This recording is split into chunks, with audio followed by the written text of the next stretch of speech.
चलो भाई, तो बेटा आज हम शुरू कर रहे हैं अपना ideal and non ideal solution. ठीक है, तो अब तक हमने क्या देख लिया था? अब तक हमने सॉल्यूशन के अंदर कॉन्सेंट्रेशन टर्म्स देख लिए, टाइप्स ऑफ सॉल्यूशन देख लिए, और लास्ट क्लास में हमने क्या किया था? लास्ट क्लास में हमने किया था हेनरी लॉ, राउल्स लॉ, इनके बारे में हमने बात की थी। अरे की थी नहीं की थी भाई? तो आज हम इनसे आगे की तरफ बात करेंगे और आज का हमारा टॉपिक है बेटा ideal and non ideal solution.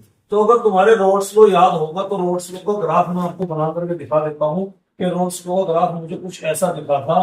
Roads लो में जब दोनों का दोनों कंपोनेंट हमारे वोलेटाइल थे ना, याद आया ना? जब दोनों कंपोनेंट हमारे वोलेटाइल थे तो ग्राफ हमारा कुछ इस तरह से बना था। एक ऐसे थी और एक लाइन इस तरह से थी और एक क्या थी हमारी इस तरह से। ये कंपोनेंट ए का मान लो, ये बी का मान लो, किसी को भी ये मान सकते हो, कोई दिक्कत नहीं है। और ये आपका क्या है भैया? ये टोटल प्रेशर यहाँ पर आपका आता है, ये मोट फ्रैक्शन वाली लाइन होती है। तो लास्ट क्लास में हमने क्या देख लिया था? लास्ट क्लास में हमने ideal and non ideal solution को पढ़ने का जो बेसिक था, राउल्स लॉ, वो बेटा हम यहाँ पर क्या कर चुके थे, देख चुके थे। तो सबसे पहला क्या आता है? सबसे पहला आता है हमारा आइडियल सॉल्यूशन। आइडियल सॉल्यूशन वो सॉल्यूशन होते हैं जो कि राउल्स लॉ को फॉलो करते हैं over the entire range of concentration. हमारी बात समझ में?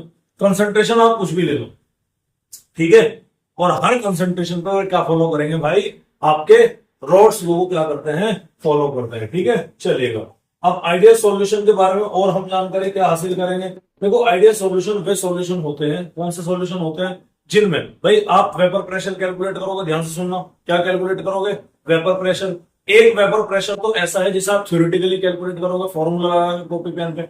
एक वेपर प्रेशर ऐसा होगा जिसको आप एक्चुअल में कैलकुलेट करोगे। समझ में आ रही बात? तो अगर आपका जो एक्सपेरिमेंटल डाटा है वो आपके थ्योरेटिकल डाटा से मैच करता है, मतलब जो आपका एक्सपेरिमेंटल वेपर प्रेशर है वो आपका थ्योरेटिकल वेपर प्रेशर से क्या करता है भैया? मैच करता है। एक्सपेरिमेंटल यानी कि एक्चुअल हो गया, थ्योरेटिकल मतलब एक्सपेक्टेड हो गया। इतना अनुमान तुमने लगाया कि इतना होना चाहिए, यानी कि अगर आपका एक्सपेक्टेड वेपर प्रेशर जो है वो एक्चुअल वेपर प्रेशर के, theoretical vapour pressure experimental vapour pressure के आरिबा समय में बराबर निकल के आ रहा है, तो वो आपका क्या कहलाया जाएगा? वो आपका कहलाया जाता है आइडियल सॉल्यूशन। अरे समझ में आ रही भैया बात आपके? तो आइडियल सॉल्यूशन क्या है समझ में? उससे आगे की तरफ क्या है हमारा? उससे आगे की तरफ ये हमने लिखा भी कि वेपर प्रेशर जो आपका एक्चुअल वाला है वो किसके बराबर आ रहा हो? वो आ रहा हो एक्सपेक्टेड के बराबर। समझ में आ रही बात? आइडियल सॉल्यूशन भैया, सॉल्यूशन बनाने के लिए दो चीजें चाहिए। एक क्या चाहिए? सॉल्यूट। मान लो मेरे पास में सॉल्यूट क्या है? ए है, और सॉल्वेंट क्या है भैया? बी है। ठीक है, हालांकि उल्टा कर दो, हम मानते हुए क्या है?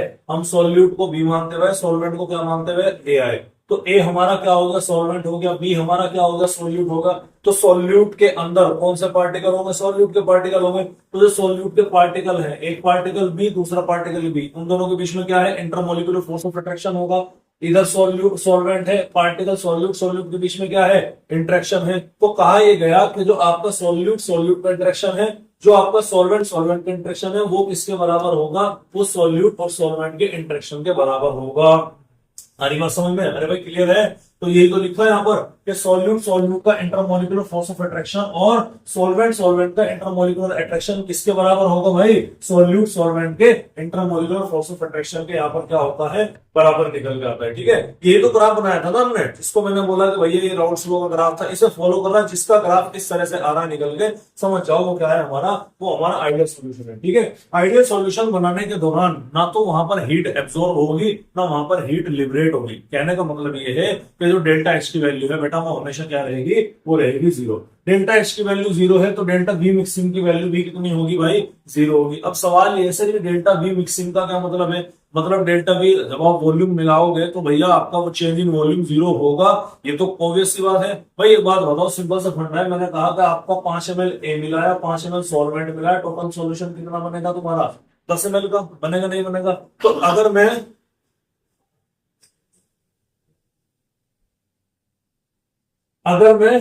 ध्यान दीजिएगा, ये मेरा क्या है? फाइनल है। ये मेरा क्या है? इनिशियल है।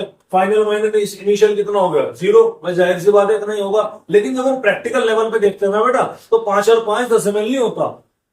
या तो थोड़ा बहुत 10 से कम हो जाएगा, थोड़ा बहुत 10 से क्या हो जाएगा? ज्यादा हो जाएगा। और कम या ज्यादा होने पर चेंज इन वॉल्यूम कुछ ना कुछ निकल के जरूर आएगा। तो यहाँ पर डेल्टा वी का मतलब क्या है? डेल्टा वी का मतलब बेटा यहाँ पर जीरो। समझ में आ रही बात आपको? Gibbs free energy delta G की वैल्यू भी यहाँ पर क्या होगी, जीरो होगी, और डेल्टा एस चेंज इन एनोट्रोपी वो भी क्या है यहाँ पर बेटा, वो भी यहाँ पर जीरो होती है। तो ये आइडियल सॉल्यूशन के कुछ पॉइंट है, आपको क्या करना है भाई, याद रखना है। अगर मैं टेक्निकली बात करूं तो टेक्निकली आइडियल सॉल्यूशन एग्जिस्ट नहीं करता भाई। आप बोल लो दुनिया में सबसे आइडियल इंसान कौन है, वो एग्जिस्ट ही नहीं करता रियलिटी में, तो समझ में आ रही बात। लेकिन आइडियल बनने की एक्टिंग तो कर सकते हैं। आदमी इस दुनिया में कहूंगा सबसे शरीफ इंसान दुनिया के इस टाइम कौन है, तो शायद ही जवाब आए कि कोई हो आज के इस युग के अंदर, समझ में आ रही बात। लेकिन मतलब बढ़िया होने का, अच्छा होने का दिखावा तो कर ही सकते हैं। तो यही कहानी कहाँ है, यही कहानी यहाँ है कि आइडियल सॉल्यूशन वैसे तो रेयरली एग्जिस्ट करते हैं, इजी नहीं है आइडियल सॉल्यूशन का पाया जाना। लेकिन कई सारे आपके ऐसे सॉल्यूशन है जिनको हम बहुत ज्यादा डाइल्यूट कर देते हैं। वेरी डाइल्यूट सॉल्यूशन हमारे कैसे एक्ट करने लगते हैं, वेरी डाइल्यूट सॉल्यूशन हमारे आइडियल सॉल्यूशन की तरह से बिहेव करने लगते हैं, समझ में आ रही बात। और वो भी एक्सेप्ट आइडियल में होते हैं, नियरली आइडियल सॉल्यूशन है। तो कुछ एक एग्जांपल है, याद रखिएगा। एन हेक्सेन हेप्टेन, हेक्सेन और हेप्टेन का हरी बात समझ में, जो सॉल्यूशन होगा, मिक्सचर होगा, वो आइडियल सॉल्यूशन की तरह बिहेव करेगा। ब्रोमो इथेन क्लोरो इथेन का करेगा, समझ में आ रही बात आपके। बेंजीन और टॉलुइन का करेगा, मिथेनॉल और इथेनॉल का करेगा, क्लोरोबेंजीन का और ब्रोमोबेंजीन का करेगा। ये सारे के सारे एग्जांपल किसके भाई, ये सारे के सारे एग्जांपल आपके आइडियल सॉल्यूशन के। आइडियल सॉल्यूशन के एग्जांपल और नॉन आइडियल के सब कुछ क्या रखना है भाई, आपने याद रखना है, इंपॉर्टेंट है, ध्यान दीजिएगा। उसके बाद में क्या आ गया sir, non ideal solution. Ideal क्या करेंगे, जो रॉड्स लॉ को फॉलो करेंगे over the entire range of concentration. तो आपके नॉन आइडियल क्या करेंगे, ये रॉड्स लॉ को ओबे नहीं करेंगे। या तो रॉड्स लॉ से इनकी वैल्यू ज्यादा निकल के आएगी, या क्या आएगी, कम निकल के आएगी। ज्यादा आएगी तो पॉजिटिवली डेविएटेड आइडियल सॉल्यूशन, कम आएगी तो निगेटिवली डेविएटेड आइडियल सॉल्यूशन। और यहां पर जो हुआ कि एक्चुअल वेपर प्रेशर, ध्यान से सुनिएगा मेरी बात, कि जो एक्चुअल वेपर प्रेशर है, मतलब आपने पहले फॉर्मूले की मदद से वेपर प्रेशर निकाला, समझ में आ रही बात। तो जब आप एक्सपेरिमेंटली चेक करने के लिए जाएंगे, तो जो आपने फॉर्मूले से वैल्यू निकाली है बेटा, वो आपका क्या नहीं शो करेगी, वो आपके एक्सपेरिमेंटल शो नहीं करेगा। या तो जो आपने थ्योरेटिकल निकाला है एक्सपेरिमेंटल उससे ज्यादा होगा, या थ्योरेटिकल से क्या होगा भाई, कम होगा, याद रखेगा, समझ में आ रही बात। तो यहां पर क्या लिखा है कि एक्चुअल जो वेपर प्रेशर है आइदर या तो हाई होगा या फिर क्या होगा, लोअर होगा। किसके मुकाबले में, प्रेडिक्टेड के मुकाबले में। डेल्टा एच की वैल्यू यहां पर जीरो नहीं होगी, डेल्टा वी की वैल्यू भी यहां पर क्या नहीं होगी, जीरो नहीं होगी। एक्चुअल बॉइलिंग पॉइंट किसके बराबर नहीं होगा, एक्सपेक्टेड बॉइलिंग में वेपर प्रेशर है, ठीक है, वेपर प्रेशर है, वीपी है, बीपी नहीं है। डेल्टा जी की वैल्यू यहां पर क्या होगी, जीरो से कम, मतलब कैसी होगी बेटा, बेसिकली निगेटिव होगी। और डेल्टा एस की वैल्यू भी यहां पर क्या होगी आपके, ये पॉजिटिव होगी, मतलब ये जीरो से ज्यादा होगी, समझ में आ रही बात। ये डेल्टा जी डेल्टा एस आपके यहाँ इस चैप्टर में एनसीईआरटी के अंदर गिवन नहीं है, लेकिन कहां पर अवेलेबल है, आपके थर्मोडायनेमिक्स वाले पोर्शन के अंदर है। तो फिर भी आइडियल और नॉन आइडियल जब हम यहीं पर पढ़ रहे, तो मैंने यहाँ पर क्या कर दिया, इंक्लूड कर दिया। चलिएगा, अब सवाल ये है कि पॉजिटिवली डेविएटेड का मतलब क्या है। पॉजिटिवली डेविएटेड का मतलब क्या है, पॉजिटिव का मतलब क्या है कि ज्यादा आना वैल्यू, पॉजिटिव मतलब बढ़ रहा। तो जो तुमने एक्सपेक्टेड वेपर प्रेशर सोचा था, उससे वेपर प्रेशर क्या आया, ज्यादा आया। ध्यान से सुनना मेरी बात, ध्यान से सुनना, ध्यान से सुनना। एक एग्जांपल मैं आपको बताता हूं, ध्यान से देखिएगा। मेरे ये दो पार्टिकल हैं, ठीक है, मैं अलग अलग बना देता हूं। मेरे क्या है, ये दो करण अर्जुन है। कौन है भाई, करण अर्जुन है मेरे दो, समझ में आ रही बात, ठीक है। अब ध्यान से देखिएगा, मैं कुछ कंडीशन की बात बता रहा हूं। पहली कंडीशन तो ये है कि ये दोनों मॉलिक्यूल आपस में क्या कर रहे हैं, जस्ट टच कर रहे हैं, अरे बात समझ। दूसरी कंडीशन है कि ये मॉलिक्यूल आपस में क्या कर रहे हैं, ओवरलैप कर रहे हैं, इस तरह से। तीसरी कंडीशन ये है कि ये दो मॉलिक्यूल आपस में क्या कर रहे हैं, दूर दूर जा रहे हैं, समझ में आ रही बात आपके, क्लियर है। तीन कंडीशन आपके सामने एक चीज की दिखाई पड़ रही। तो मुझे बताइएगा कि देखो भाई, डेल्टा वी यहां पर क्या रहेगा, जीरो रहने वाला है, आएगा, समझ में आ रही बात। यहाँ पर डेल्टा वी क्या रहेगा, यहाँ पर डेल्टा वी जो है वो आपका निगेटिव में जाएगा। निगेटिव में जाने का क्या मतलब है, निगेटिव में जाने का मतलब है घटेगा। क्यों घटेगा सर, वॉल्यूम को डिसाइड करने वाले जो आपके मॉलिक्यूल्स होते हैं वो एक दूसरे पर क्या करके, ओवरलैप करके पास पास आगे, अरे आगे नहीं आगे भैया, क्लियर है। तो जगह उन्होंने क्या घेरी, कम घेरी। और जब ये दूर दूर जाएंगे तो जगह क्या घेर दी, ज्यादा होगी। तो डेल्टा वी की वैल्यू यहाँ पर क्या आएगी, डेल्टा वी की वैल्यू पॉजिटिव आएगी। जब डेल्टा वी की वैल्यू पॉजिटिव आएगी, जब ये दूर दूर रहेंगे, भाई एक बात तो बताओ, दो दोस्त बिल्कुल साथ साथ चल रहे थे, उनको अलग अलग करना आसान है, ये जो बहुत दूर दूर है उनको अलग करना आसान है। दूर दूर वालों को अलग करना आसान है। भाई मान लो दो लोग हैं, दो दोस्त हैं, उनके बीच में बहुत बढ़िया इंटरेक्शन है, समझ में आ रही बात। मान लो मेरा कोई दोस्त है, मेरे उस दोस्त के और मेरे बीच में बहुत बढ़िया क्या है भाई, इंटरेक्शन मौजूद है, समझ में आ रही बात, क्या है, बहुत बढ़िया इंटरेक्शन मौजूद है। ध्यान से सुनना मेरी बात, ठीक है। तो अगर कोई हम दोनों के बीच में दरार डालने की कोशिश करेगा तो क्या वो आसानी से सक्सेसफुल हो पाएगा? नहीं। लेकिन एक दो से सलाम दुआ है, दूर से जान पहचान है, ठीक है, और मैं आके कोई तीसरा बोलने लगा, कहने लगा वो मेरे बारे में ऐसे बोल रहा, या मुझसे कहने लगा वो तेरे बारे में ऐसे बात कर रहा, समझ में आ रही बात? तो क्या दरार डालना मुश्किल है कि नहीं है? तो उनको अलग अलग करने के लिए भाई सिंपल सा फंडा है, जब दो दोस्त हम अलग अलग है, सिर्फ सलाम दुआ है, जान पहचान है, पता है हाँ ये कोई बंदा है, और कोई उसके बारे में मुझसे आकर के या मेरे बारे में उससे मतलब मेरे पास आकर के उसके बारे में कुछ बताएगा, तो मन में डाउट तो होगा ना मेरे, मुझे यकीन आएगा कि हाँ भाई शायद क्या पता उसने कह भी दिया हो। समझ ना मेरी बात को, बहुत बहुत समय क्या बताने की कोशिश कर रहा हूँ। तो मेरे कहने का मतलब क्या है कि जो पार्टिकल दूर दूर हैं उनको अलग करना आसान और भी ज्यादा हो जाता है। समझ में आ रही बात? ध्यान से सुनिएगा। यानी कि जब पार्टिकल आपका दूर दूर है, जब पार्टिकल आपका क्या है, दूर दूर है, तो उसका जो वेपर प्रेशर है वो क्या आएगा? ज्यादा आएगा। समझ में आ रही बात? वेपर प्रेशर अगर ज्यादा है, कल एक फंडा बताया था, वेपर प्रेशर रेसिप्रोकल होता है बॉइलिंग पॉइंट के। जितना ज्यादा वेपर प्रेशर है मतलब वो लिक्विड उतना ही ज्यादा वेपर फॉर्म में अवेलेबल है, मतलब उस बचे हुए लिक्विड को और वेपर फॉर्म में कन्वर्ट करने के लिए हमें टेम्परेचर बहुत कम देना पड़ेगा। तो जितना ज्यादा वेपर प्रेशर होगा भाई उतना ही कम क्या होगा, वहां पर बॉइलिंग पॉइंट होगा, याद रखिएगा। तो पॉजिटिवली डेविएटेड सॉल्यूशन की खास बात क्या है कि जब दो पार्टिकल के बीच में यानी सॉल्यूट और सॉल्वेंट के जो पार्टिकल हैं उनके बीच का इंटरेक्शन इतना अच्छा नहीं होता, वीकर इंटरेक्शन होता है, तो उनका वॉल्यूम वो दूर दूर होंगे तो वॉल्यूम क्या होगा भाई? फैलेगा। वॉल्यूम फैलेगा तो डेल्टा V की वैल्यू क्या होगी? 0। जब वॉल्यूम दूर दूर फैलेगा तो जो उनका वेपर प्रेशर है भाई नोटबुक के हिसाब से तो कितना आना चाहिए? कुछ भी आएगा, लेकिन प्रैक्टिकली जब हम देखेंगे तो वेपर प्रेशर बढ़कर के आएगा। तो जो वेपर बीपी नहीं आ गया, फिर बता रहा हूं बीपी है, वेपर प्रेशर जो आप एक्सपेक्टेड कर रहे हैं, भैया ध्यान से सुनिएगा, जो आप वेपर प्रेशर एक्सपेक्टेड कर रहे हैं उसकी वैल्यू ज्यादा होगी एक्चुअल में। मतलब प्रैक्टिकल वेपर प्रेशर की वैल्यू आपके क्या हो जाएगी? तब हो जाएगी। हाँ सही तो है, बॉइलिंग पॉइंट ये वेपर प्रेशर वाला पॉइंट ऊपर लिख रहा। तो जो आपका वेपर प्रेशर जो आपका एक्चुअल जो आप ऑब्जर्व कर रहे हो वो थ्योरेटिकल के मुकाबले में क्या होगा भैया? ज्यादा होगा। और मैंने बोला कि वेपर प्रेशर रेसिप्रोकल होता है बॉइलिंग पॉइंट के, तो अगर वेपर प्रेशर एक्चुअल में ज्यादा है तो एक्चुअल में उसका बॉइलिंग पॉइंट क्या होगा? बॉइलिंग पॉइंट कम होगा कि नहीं होगा? तो इस चीज आपको क्या रखनी, ध्यान रखनी, डेल्टा एच की वैल्यू यहाँ पर क्या होगी भाई? नेगेटिव होगी, मतलब रिएक्शन क्या होगी? एंडोथर्मिक होगी। और ऐसे सॉल्यूशन जिनका बॉइलिंग पॉइंट एक्सपेक्टेड से क्या हो? कम हो। समझ में आ रही बात? उनको बॉईल करने के लिए बहुत कम टेम्परेचर देना पड़ता हो, और अगर वे ऐसे लिक्विड हैं, अगर वे कैसे लिक्विड हैं कि वो इनविजिबल लिक्विड है, उनको आप अलग अलग नहीं कर सकते, ऐसे सॉल्यूशन को हम क्या बोलते हैं? मिनिमम बॉइलिंग पॉइंट एजियोट्रोप के नाम से जाना जाएगा। एजियोट्रोपिक वे मिक्सचर होते हैं जिनका कंपोजिशन लिक्विड फेज में और वेपर फेज में दोनों ही फेज में सेम होता है। कंपोजिशन है सॉल्यूट और सॉल्वेंट से मिलकर के बनते हैं, बाइनरी सॉल्यूशन है, लेकिन सॉल्यूट और सॉल्वेंट को अलग अलग करना बहुत मुश्किल है, या फिर ये कह लो कि हम उसको अलग अलग नहीं कर सकते। दो जिस्म एक जान वाली बात है। तो एजियोट्रोपिक मिक्सचर क्या होते हैं? वो होते हैं दो जिस्म एक जान, अलग अलग आप उन्हें नहीं कर सकते। समझ में आ रही बात? तो जब वेपर प्रेशर ऑलरेडी इनका ज्यादा है, बॉइलिंग पॉइंट इनका ऑलरेडी क्या होगा? बहुत कम होगा, तो हल्की सी चिंगारी देकर धुरुम, यानी बहुत कम टेम्परेचर दिया और क्या कर दोगे आप? उसको बॉइल कर दोगे, उबाल दोगे। तो ये क्या है आपका? Positively deviated. पॉजिटिवली डेविएटेड कैसे बनेगा देखेगा भाई? ये तुम्हारा क्या है? ये तो तुम्हारा रोड स्लो था है भाई, ये तो तुम्हारा रोड स्लो है ना, इस तरह से बोलो भाई। ये तुम्हारा क्या है? ये तुम्हारा रोड स्लो आ गया, आगे नहीं आ गया। पॉजिटिवली डेविएटेड का मतलब क्या है सर? पॉजिटिव का मतलब क्या है कि जो पहले वाली लाइन थी वैल्यू इससे भी क्या आ रही? थोड़ी सी बढ़ के आ रही। आधी बात समझ?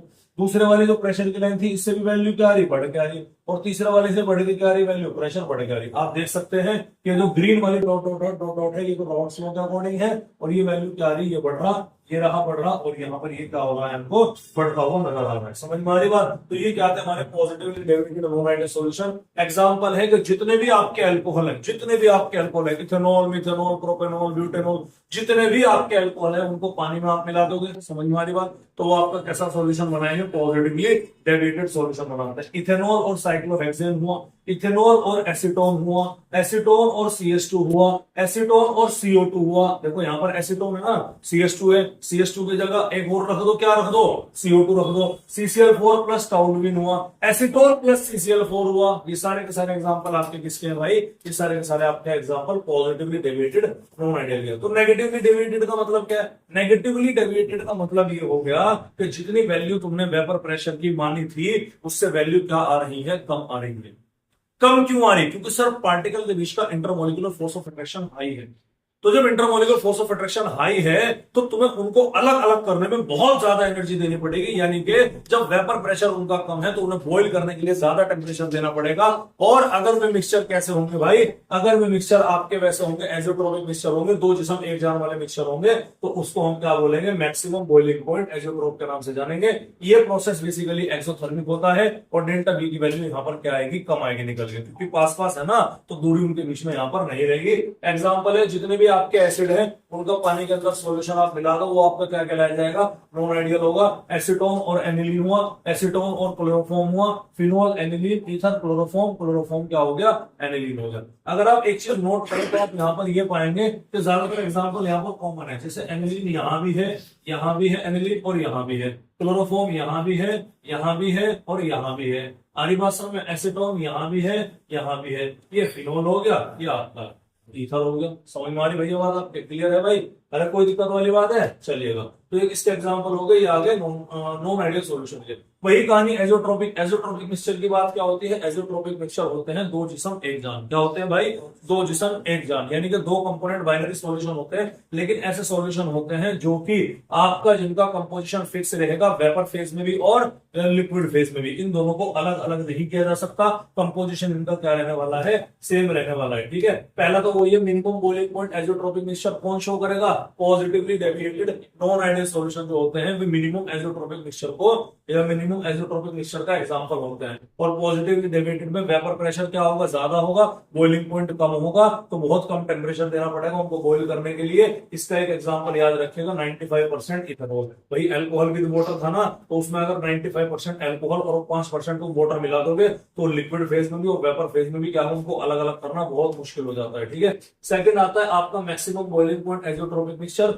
Maximum boiling point azeotropic mixture क्या होता है भैया, ये आपके नेगेटिवली डेविएटेड जो आपके नॉन आइडियल सॉल्यूशन होते हैं वो शो करते हैं, समझ में आ रही बात। इनका वेपर प्रेशर कम होगा, बॉइलिंग पॉइंट ज्यादा होगा, क्योंकि बॉइल करने के लिए ज्यादा टेम्परेचर देना पड़ रहा है, इसीलिए इसको क्या बोलेंगे, maximum boiling point azeotropic. Example इसका क्या होगा, 68% HNO हो गया। अगर आप 68% पानी ले लेते हैं, 68% नाइट्रिक एसिड और 32% क्या ले लेते हैं भाई, पानी ले लेते हैं, तो वो एक ऐसा मिक्सचर बन करके तैयार हो जाएगा कि आप कुछ भी कर लो, बाद में पानी और एसिड को अलग अलग नहीं कर सकते। अरे समझ में आ रही बात। तो इसी के साथ में हमारे ये ideal and non ideal solution वाला टॉपिक क्या हुआ भाई, पूरा हुआ, कोई दिक्कत नहीं, ठीक है भाई। तो क्या था ये, तो ये था हमारा आइडियल और नॉन आइडियल सॉल्यूशन के बारे में। अब जो हमारा लास्ट टॉपिक है बेटा, उस टॉपिक का नाम ध्यान से देखिएगा। टॉपिक का नाम क्या है, टॉपिक का नाम है कॉलिगेटिव प्रॉपर्टीज। क्या नाम है भाई इसको, टॉपिक का नाम होता है आपके कॉलिगेटिव प्रॉपर्टीज। अगर कौन सी प्रॉपर्टीज है भाई, कॉलिगेटिव प्रॉपर्टीज है, कोलगेट प्रॉपर्टीज नहीं है, कौन सी प्रॉपर्टी है, कॉलिगेटिव प्रॉपर्टी। कॉलिगेटिव प्रॉपर्टीज वो प्रॉपर्टीज होती है भैया जो डिपेंड करती है, किसके ऊपर डिपेंड करती है, डिपेंड्स अपॉन या depends on quantity of solute. जो किसकी क्वांटिटी पर डिपेंड करेगी भैया, सॉल्यूट की क्वांटिटी पर क्या करती है, डिपेंड करेंगी, याद रखिएगा। कॉलिगेटिव प्रॉपर्टीज वो प्रॉपर्टीज होगी जो सॉल्यूट की क्वांटिटी के ऊपर क्या करती है भाई, डिपेंड करेंगे। समझ में आ रही बात। सर सॉल्वेंट की क्वांटिटी क्या होगा, सॉल्वेंट से क्वांटिटी पर उनका कोई फर्क नहीं पड़ने वाला, आप कितना भी सॉल्यूट ले लो कोई फर्क नहीं पड़ेगा। हाउएवर आपका जो नेचर ऑफ सॉल्वेंट है ना, सॉल्वेंट आप किस तरह का ले रहे हो, वो कॉलिगेटिव प्रॉपर्टी को क्या कर सकता है, अफेक्ट कर सकता है, करेगा ही करेगा ये जरूरी नहीं है। तो colligative properties first of all वो प्रॉपर्टीज होती है जो कि किस पर डिपेंड करती है, जो कि हमारे सॉल्यूट की क्वांटिटी के ऊपर क्या करती है, डिपेंड करती है। समझ में आ रही बात। सॉल्वेंट की क्वांटिटी से उनका कोई लेना देना नहीं है, सॉल्वेंट की जो नेचर है वो उसको क्या कर सकती है भाई, अफेक्ट कर सकती है। टोटल कॉलिगेटिव प्रॉपर्टीज होती है भैया हमारी 4 टाइप की। कितने टाइप की होती है भाई, 4 टाइप की। तो सबसे नंबर 1 पे जो कॉलिगेटिव प्रॉपर्टी है उसका नाम आता है relative lowering of vapour pressure. क्या नाम आता है भैया, relative lowering of vapour pressure. अरे भाई बोलो, समझ में आ रही की बात नहीं आ रही। इसको हम बोलते हैं RLVP। अगर आपके याद हो, कल मैंने केस 2 पढ़ाया था किसका, राउल्ट्स लॉ का।